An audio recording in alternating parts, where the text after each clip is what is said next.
আপনার সম্প্রতি আপনার বাড়ি আছে এখন। যে বেটা ঠেকা নিতে যাবে তার রক্তের দোষ আছে, যে হিন্দু সম্প্রীতির কথা বলবে তার রক্তের দোষ আছে, সে ওপার বাংলা থেকে মায়ের গর্বে এসছে।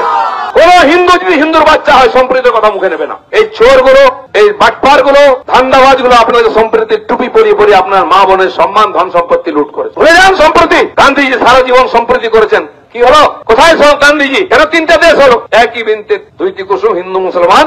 কি মুসলিম তার নয়নমণি, হিন্দু তাহার প্রাণ। তাহলে কেন ভারত পাকিস্তান?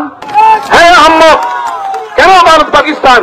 আবার কেন মালদা মুর্শিদাবাদে হামাসের পতাকা উঠছে? কেন উঠছে? কেন হামাসের পতাকা উঠে এখানে? কেন উত্তর দেবে না কেউ? কি করে হিম্মত হয়? মমতা ব্যানার্জি, আপনার সম্প্রতি কথা আপনার বাড়িতে রাখুন, আপনার সম্প্রতি আপনার বাড়ি আছে রাখুন। আমাদের আহ্মক বানাবেন না। অনেক আহ্মক বানিয়েছেন, কিছু গাধা হিন্দু আছে পেটের জন্য ছুটে যায় ওখানে, এদেরকে সময় থেকে আলাদা করুন। এবার হিন্দু বাচ্চাই না, এদের রক্তের দোষ আছে। এরপরে রামনবমীতে কোন হিন্দু বিরোধী বা কোন সম্প্রীতিবাদী বা কোন সেকুলার যদি আপনার রামনবমীর মিছিলে আসে, ওটা অপবিত্র হবে। তাকে গঙ্গা জল দিয়ে ধুইয়ে কালো ষাঁড়ের মূত্র খাইয়ে হাঁটাবেন। কি রঞ্জনা?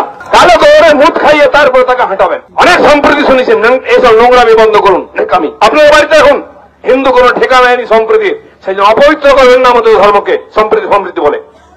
আমি আগেও বলেছি, মুসলমানকে মুসলমান থাকতে দিন, হিন্দুকে হিন্দু থাকতে দিন, ভারতকে ভারত থাকতে দিন। নেকামি নোংরামি করে আমাদেরকে আর বিভ্রান্ত করবেন না।